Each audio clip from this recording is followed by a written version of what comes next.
Di titik ini saya tahu Anda lelah. Anda sudah mencoba berulang kali menghabiskan waktu, energi, dan air mata. Punggung Anda terasa berat membawa beban harapan, dan garis finish itu, garis kesuksesan yang selalu Anda impikan, terasa semakin menjauh, bukannya mendekat. Anda melihat orang lain mencapai impian mereka dengan mudah. Anda bertanya-tanya, apakah mungkin Anda tidak ditakdirkan untuk berhasil? Apakah ini adalah tanda bahwa Anda harus menyerah? Pikiran itu adalah suara yang paling berbahaya, yang paling menghancurkan, karena ia datang tepat ketika Anda berada di ambang terobosan terbesar Anda. Saya ingin Anda menarik napas dalam-dalam.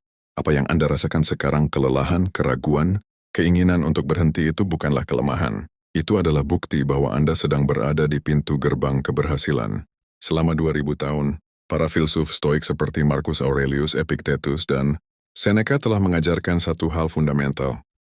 Sukses sejati bukanlah hasil dari keberuntungan atau bakat, melainkan hasil dari ketekunan yang bijaksana. Mereka tahu persis mengapa orang menyerah ketika mereka sudah hampir berhasil, dan mereka meninggalkan kita sebuah peta jalan batin untuk melewati zona kematian mental ini. Materi ini bukan tentang motivasi sesaat yang hilang begitu layar mati. Ini adalah panduan filosofis untuk mengubah rasa lelah menjadi ketegasan, keraguan menjadi kepastian, dan titik menyerah menjadi titik balik terbesar dalam hidup Anda. Jika Anda merasa sudah mencapai batas, peganglah materi ini erat-erat. Filosofi kuno ini adalah jangkar yang akan mencegah Anda karam. Tepat ketika pantai keberhasilan sudah terlihat. Bagian pertama, menjembatani jurang antara usaha dan hasil, the virtue of endurance. Orang modern mendefinisikan kegagalan sebagai tidak tercapainya hasil yang diinginkan. Para stoik mendefinisikan kegagalan sebagai penyerahan diri pada kesulitan sebelum kewajiban internal terpenuhi. Kita menyerah bukan karena kita mencapai batas fisik atau kemampuan kita, tetapi karena kita mencapai batas filosofis kita. 1. Memisahkan upaya dari nasib, dikotomi kendali. Prinsip inti stoikisme adalah dikotomi kendali, dan ini adalah kunci untuk tidak pernah menyerah. Kita harus secara tajam memisahkan hal-hal yang mutlak berada di bawah kendali kita, usaha, tindakan, penilaian, dan niat kita, dari hal-hal yang berada di luar kendali kita, hasil, keberuntungan, tindakan orang lain, dan waktu. Ketika kita bekerja keras untuk mencapai kesuksesan, kita sering jatuh dalam perangkap untuk mencoba mengendalikan hasil. Kita mesti lakukan yang terbaik, tetapi proyek itu gagal, bisnis itu bangkrut, atau kita tidak mendapatkan promosi. Rasa sakit muncul karena kita mengikat harga, diri dan kebahagiaan kita pada hasil eksternal, yang memang tidak bisa kita jamin. Seorang stoik sejati tidak pernah menyerah karena mereka mengerti bahwa usaha mereka adalah satu-satunya hal yang benar-benar penting. Epictetus berkata, jangan mencari hal-hal terjadi seperti yang Anda inginkan. Sebaliknya, inginkanlah apa yang terjadi seperti seharusnya, maka Anda akan bahagia.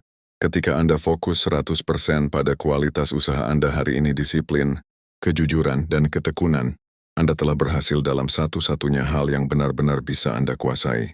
Kegagalan eksternal bukanlah kegagalan pribadi, melainkan hanya umpan balik yang perlu dianalisis dan diperbaiki. Anda akan berhenti menyerah pada hasil dan mulai bertekun pada proses. 2. Kegagalan sebagai latihan wajib, proving your virtue. Mengapa kita harus terus maju ketika kita sudah sangat dekat dengan kesuksesan, tetapi merasa sangat berat? Karena kesulitan adalah satu-satunya tempat di mana karakter sejati Anda dapat terbukti.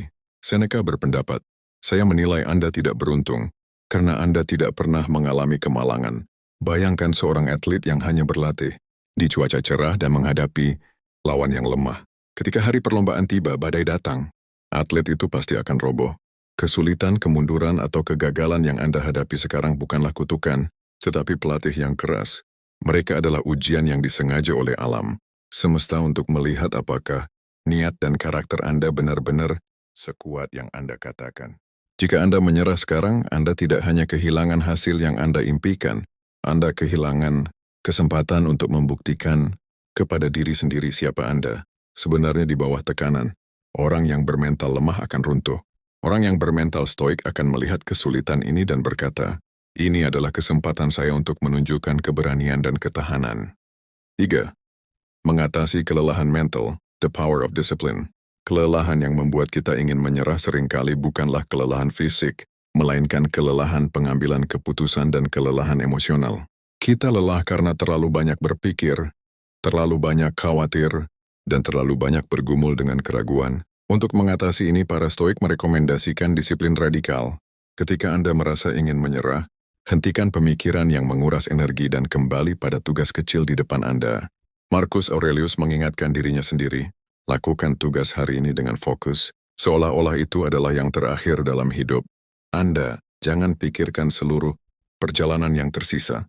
Pikirkan hanya satu langkah, menulis satu paragraf lagi, melakukan satu panggilan lagi, atau menyelesaikan 1 jam kerja lagi. Disiplin adalah kemampuan untuk tetap berpegang teguh pada rencana, bahkan ketika perasaan Anda berteriak untuk berhenti. Disiplin ini menciptakan momentum yang tak terhentikan menuju keberhasilan. Bagian kedua, 4 pilar ketekunan Stoik menjelang garis finish.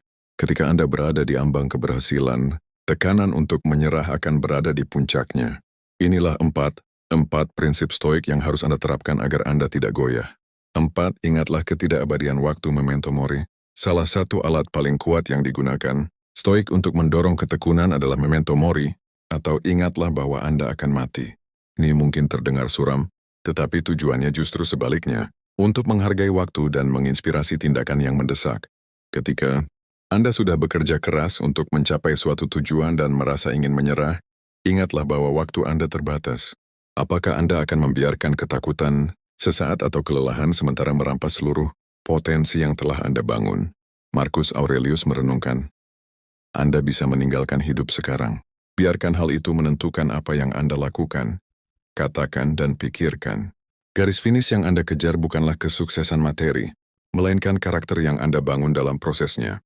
Jika Anda yang menyerah, Anda membuang waktu berharga yang seharusnya digunakan untuk menunjukkan kebajikan, ketekunan, keberanian, dan disiplin yang akan mendefinisikan hidup Anda. Jangan biarkan sisa waktu Anda didominasi oleh penyesalan karena Anda menyerah terlalu cepat.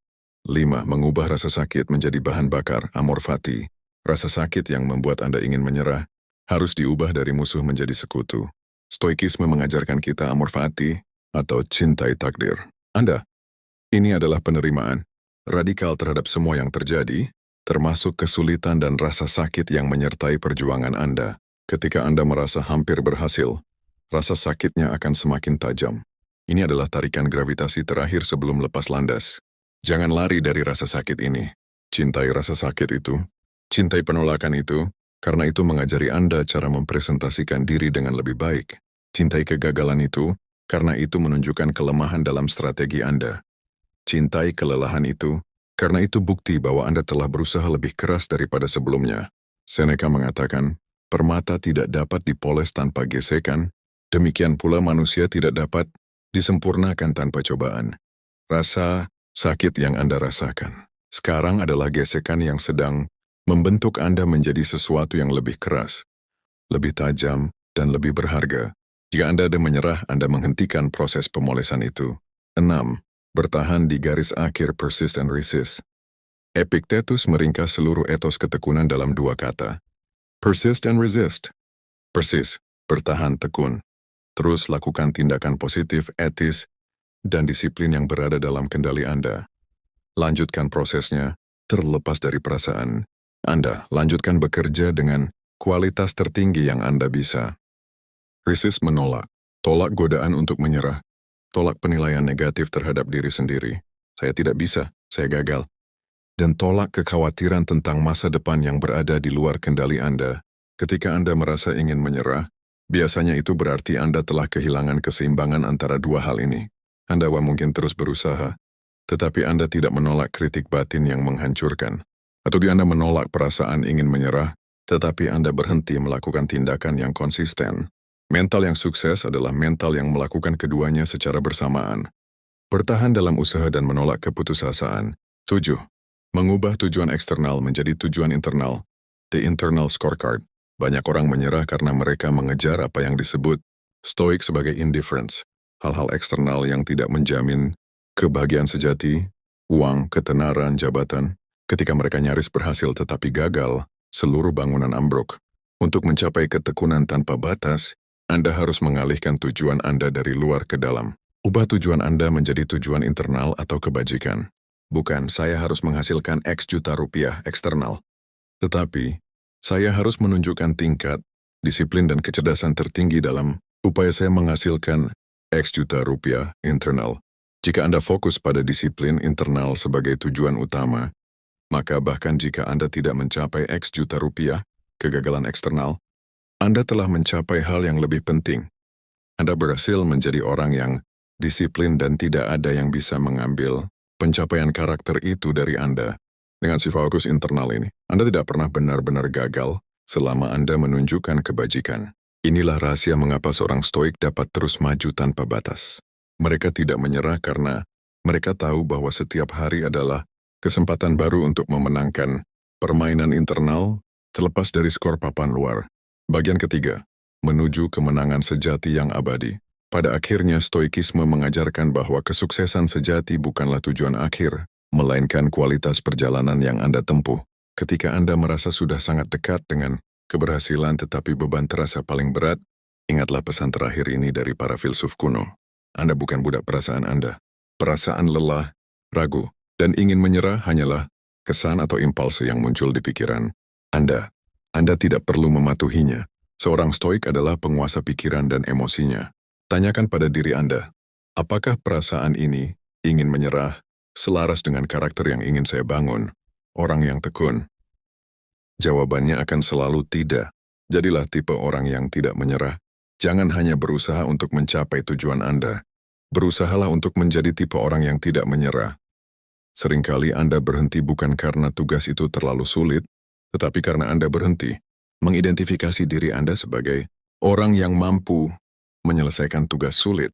Ketika rasa lelah muncul, jangan berkata, "Saya tidak tahan lagi." Katakanlah, "Saya adalah orang yang gigih. Saya adalah orang yang menyelesaikan apa yang saya mulai." Setiap kali Anda memilih untuk terus maju meskipun berat, Anda semakin memperkuat identitas internal itu. Kesuksesan ada di depan tetapi kemenangan ada di dalam. Teruslah melangkah. Mungkin tinggal 5 langkah, 2 langkah, atau bahkan 1 sentimeter lagi. Anda akan menjadi keberhasilan eksternal yang Anda cari. Tetapi, bahkan jika Anda gagal mencapai tujuan luar itu, selama Anda terus maju dengan integritas, disiplin, dan keberanian sampai akhir, Anda telah meraih kemenangan sejati yang jauh lebih besar. Kemenangan atas diri Anda yang lemah, dan penempaan karakter yang akan menjamin Anda mencapai setiap keberhasilan di masa depan. Jangan menyerah sekarang. Jadilah orang yang bertahan. Dunia sedang menunggu untuk melihat siapa Anda sebenarnya ketika segalanya menjadi sulit. Lanjutkan, Anda hampir sampai.